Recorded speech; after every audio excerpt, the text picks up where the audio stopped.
Hi everybody, I'm Essence, and today I wanted to talk to you about learning to be comfortable in your own skin. And I want to start by sharing a story with you. And this is still something that I'm really working on, but I'm, much more comfortable than I used to be. And I just want to share a story with you from last year. Last summer, I was extremely stressed out. I was eating junk food. I wasn't working out, and my acne was worse than, I'm not going to say ever, but worse than it had been in a very long time. But it was okay because I'm not going to say it was okay, but I was dealing with it because I worked from home and I was alone most of the time. But then I started dating someone, and then we fell in love, and I had on makeup the whole time. Like we were seeing each other every day. Every day I just had on piles of makeup, and my skin was actually getting worse. But I was not ready for him to see me, the real me, without any makeup. So although it was making my skin get worse, I continued to wear it. And then it just came to a point where I just said, enough is enough. Although, I've been putting off, going to the dermatologist for financial reason, I'm going to go ahead and go to the dermatologist so we can, find a treatment for my acne. But I knew in making this decision that I was going to have to lay off the makeup. So the night that I came home from the dermatologist, I had a decision to make. Either A, I was going to break up with him, or B, he was going to have to see me without makeup. And that was an extremely tough decision for me because I was not ready for him to see me that way. I wasn't ready to be that vulnerable for somebody to just see me in that way. And it just brought out a lot of my insecurities. So I really considered breaking up with him. But that night, something came over me, and it was courage, and I went to the mirror and I said to myself, you are so much more than just, beautiful on the outside. You have this beauty inside of you that outshines any acne, and if him or anyone else can't see it, then to hell with them.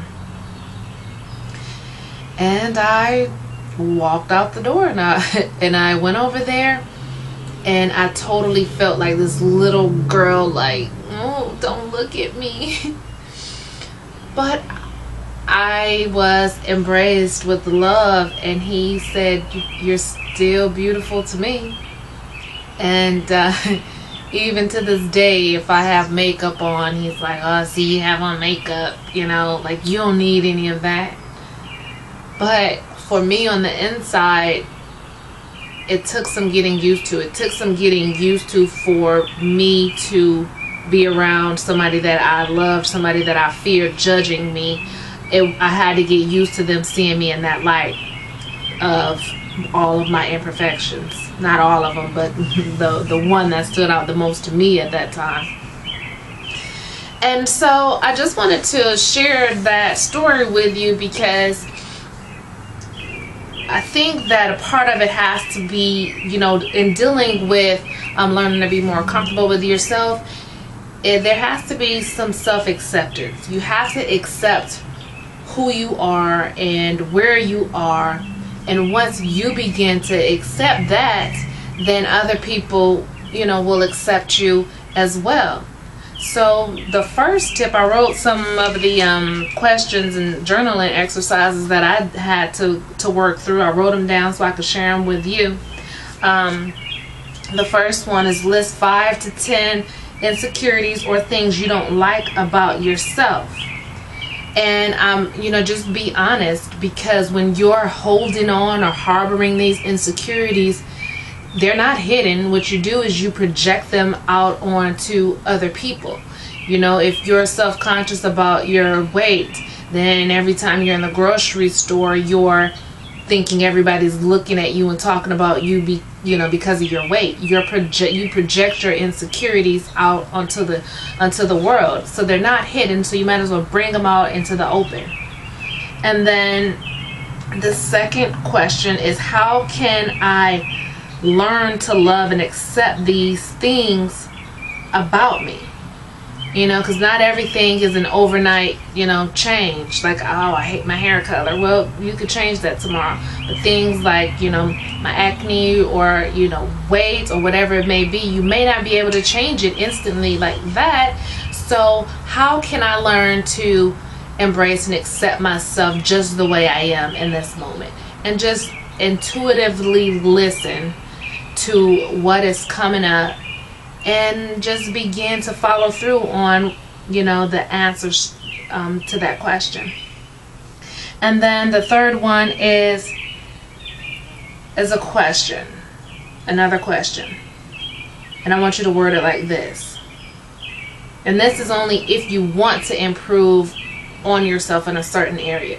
It's okay to accept yourself just the way you are, and it's also okay if you know you want to make improvements.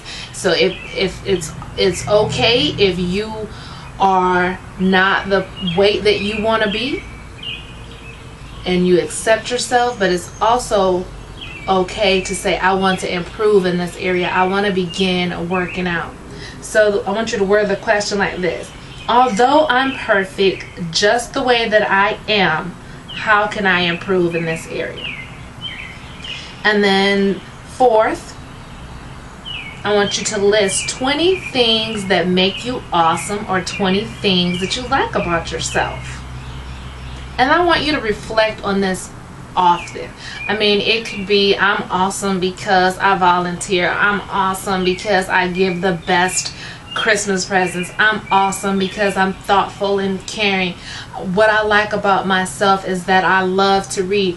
Whatever it is that comes to mind when you go to list the things you like about yourself, list them. And then the fifth, and which will probably always be in any of my exercises, is keeping a gratitude journal. And because when you keep a gratitude journal, it's like you begin to focus on the good in your life, the good in out in the world. And when you do this, it helps you to see the good that's inside of you. When you're focused on the positive aspects of life and the things going on out there, it's so much easier to focus on the positive aspects that are in here. And even if you want to word it like this, and I strongly suggest it, the beauty I saw in the world today was ... The good that I saw in the world today was, and you could list things like, I saw a man give up his seat on the bus. Somebody carried a lady's groceries out to her car. I mean, if you choose to focus on the good in the world, you'll actually see more of it instead of always griping and complaining. So I would strongly suggest keeping a journal of the beauty you see in the world, because it's so much easier to see the beauty inside of yourself once you begin to focus your mental processes on that. So thank you for stopping by my channel. Hope this helps. I wish you the best, and always know that you are beautiful and wonderful just the way you are. But it's up to you to realize it. Love and gratitude.